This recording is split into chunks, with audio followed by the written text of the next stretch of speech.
Superfast news, आवाज जनसामान्यांचा। वसंतराव नाईक जयंतीनिमित्त शिवणीसह परिसरात वृक्षारोपण, हरित क्रांतीचे साक्षात प्रतीक झाले। गावकऱ्यांनी केली भावना व्यक्त।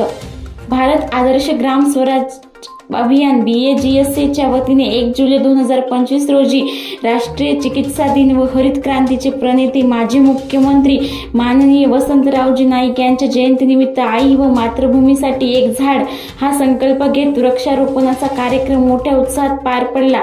शिवणीसह जरंग, जरूर, मोवाडा, लहान खोपरा, राजूरवाडी, मोवाडा, मोठा आंबडीकर या गावांमध्ये ग्रामस्थ, महिला, युवक मंडळे व BAGSA चे स्वयंसेवक यांनी मिळून हा उपक्रम यशस्वी केला।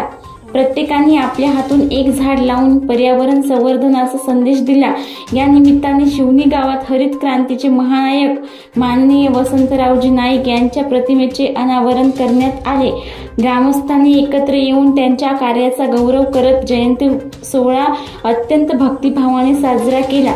या उपक्रमामुळे परिसरात पर्यावरणाविषयी जनजागृती निर्माण झाली असून ग्रामविकास आणि स्वच्छ भारताच्या दिशेने एक महत्त्वाचे पाऊल उचलले गेले। महाराष्ट्र सुपरफास्ट न्यूजसाठी पवन जाधव, घाटंजी।